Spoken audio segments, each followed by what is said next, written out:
Today's video broadcast, I'm going to be doing part 2 of Dangers of Not Waiting on the Lord. And last time in my last video about this matter, we talked about Asa and how he took matters into his own hands when the Lord had not wanted him to do that, and how that got him into trouble. But today we're going to be reading from 1 Samuel 13. And this story is about a different king earlier on named King Saul.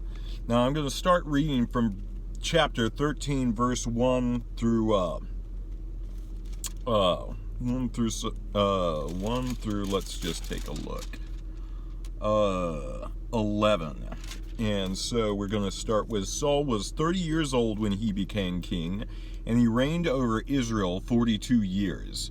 Saul chose 3,000 men from Israel. 2,000 were with him at Michmash and in the hill country of Bethel, and 1,000 were with Jonathan at Gibeah in Benjamin. The rest of the men he sent back to their homes. Jonathan attacked the Philistine outpost in Gibeah, and the Philistines heard about it. Then Saul had a trumpet blown throughout the land.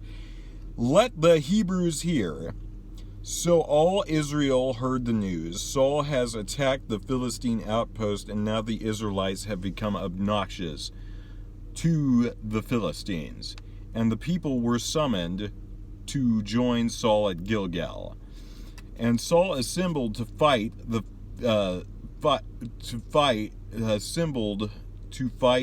Israel with the Philistines. Sorry about that. The Philistines assembled to fight Israel with 3,000 chariots, 600 charioteers, and soldiers numerous as the sands on the seashore. They went up and camped in Michmash, east of Beth-aven.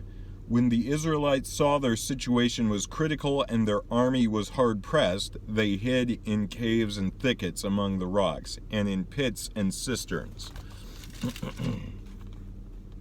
Some of the Hebrews even crossed the Jordan into the land of Gad and Gilead. Saul remained in Gilgal, and all the troops with him were quaking in fear. He waited 7 days, the time set by Samuel, but Samuel did not come to Gilgal, and Saul's men began to scatter. So he said, "Bring me the burnt offering and the fellowship offering." And Saul offered up the burnt offering.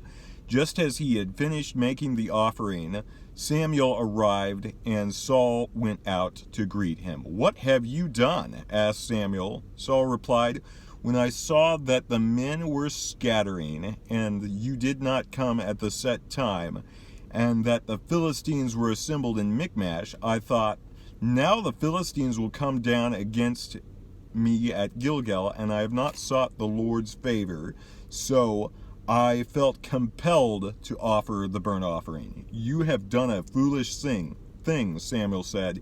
"You have not kept the command of the Lord your God gave you. If you had, he would have established your kingdom over Israel for all time.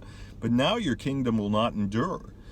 The Lord has sought after a man of his own heart and appointed him as ruler of his people, because you have not kept the Lord's command."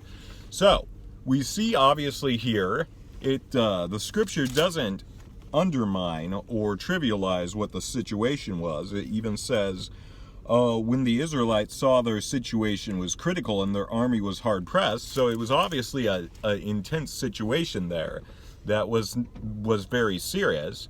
But regardless of whatever situation we're in, that never gives us the excuse to disobey a command of God.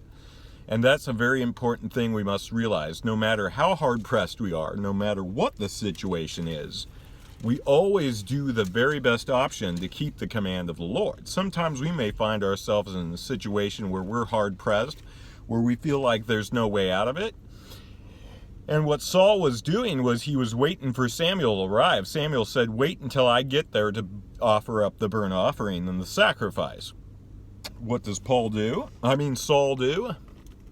He takes it into his own hands and he offers it up. And that was very unlawful for a king to do. Only a priest or the prophet Samuel could do that. So Saul in a moment of fear, stepped outside of God's appointed order.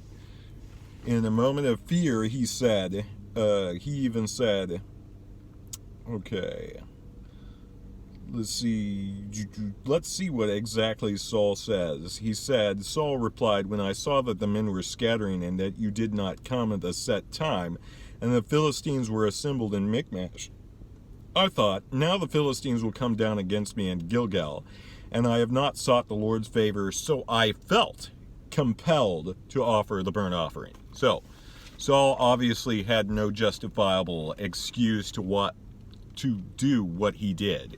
And now he's making excuses. Instead of repenting and saying, I did wrong, I'm sorry, Lord, forgive me, he's making an excuse where he's like, well, I kind of just had to do this. It was so bad that, I had no options. I couldn't do anything else. And how many times do we find when we're in a hard situation and we start going to take matters into our own hands, we might find a justifiable reason as to why we did what we did. But we see nowhere in Scripture does it say that we ever have an excuse to disobey the Lord. And so if Saul had just waited and kept waiting and not compromised, he would have had an enduring kingdom. But we see he lost his position as king as a result of an act of disobedience. There are some situations we get ourselves into that are so hard. They're very hard, yet it's very critical in those moments we make the right choice. And oftentimes we don't make the right choice when we're being motivated by fear. People make irrational, unwise, foolish decisions if they're letting fear drive their lives.